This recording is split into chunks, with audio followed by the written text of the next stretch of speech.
Hello, I'm Bunny Luna, and I'm here to talk about ecosexuality and gender. I've already done a few videos on ecosexuality, and I thought I would go over ecosexuality in like different parts, and because it really involves basically everything in my life.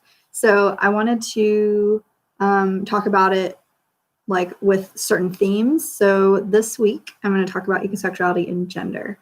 For a quick recap, the basic definition of ecosexuality is instead of seeing the earth as a resource to exploit, you see it as a partner or a lover or both. So with that, with that in mind, I want to talk about gender. As someone who is personally a transgender person, I am agender, which means I defy gender at all. I don't adhere to any gender whatsoever. It would just be easier to just consider me as a human. It's been kind of difficult for me to find labels that felt like they fit me really correctly, I guess, if that makes sense. As someone without gender, like me, a lot of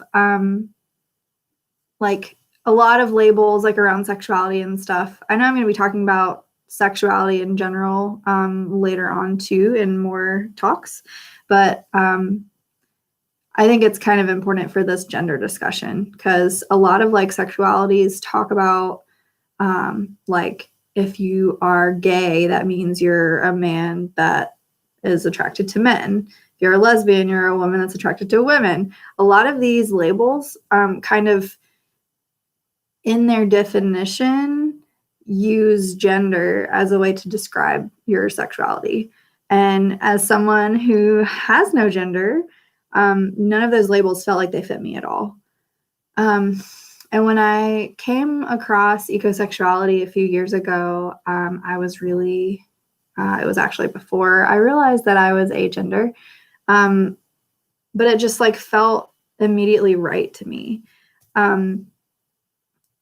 Gender in itself is really complicated, and it's obviously a social construct. If you are not as educated about gender things, I do have a video on my website, bunnyluna.com. There's a video in the free section. You probably have to scroll for a while because I have a lot of free stuff, but it's on gender and sexuality, and I talk more about things like this there. Disclaimer, my website has a lot of nudity on it, so if you're not okay with that, probably don't go there. But gender is really complicated, and gender is something that most people don't really consider because they just take for granted, I guess, that they are the gender that they were assigned at birth. And it's easy to not think about what your gender is. You can just kind of go with what you've been taught your whole life. But for those of us who have really questioned what that means for us personally, and if those labels fit us, there doesn't always seem to be a place for us. And one of the things that I really, really love about ecosexuality is it's incredibly inclusive because it centers around the earth and nature. Literally anyone can be ecosexual and can be any gender, any sexuality, anything. So I just thought it was really important to talk about all of this.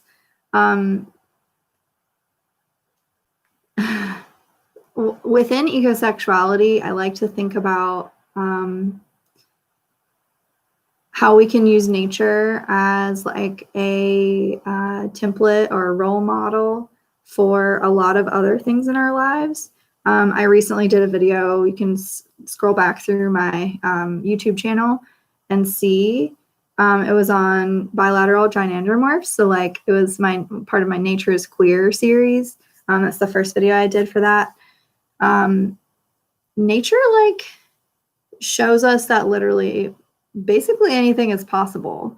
because nature shows us that there are creatures that like switch genders, or, based on what our, human brains understand. Like, there are animals that defy gender. There are animals, or I don't want to say animals because they're not always like animals, invertebrates and like insects and bugs and like, fish and all kinds of like creatures. I'll say creatures. There are creatures in nature that like change their gender throughout their lifetime, or who like don't, like, they're both genders. So nature is like a really great example of how gender is a social construct. Like, humans basically made it up, and like it makes things easy to like classify and label, or we think it makes it easy. But when anything is outside of that binary assumption of gender, especially in like, Western culture, things automatically become like too complicated or weird, or like, misunderstood. But I think through ecosexuality, I've been able to have a lot of like newer understandings of a lot of parts of myself, which has been really beautiful. I love using nature as an example of a lot of things. So if you are someone like me who feels like they struggle with their gender sometimes, nature is pretty comforting to look at as an example of how gender doesn't fucking matter.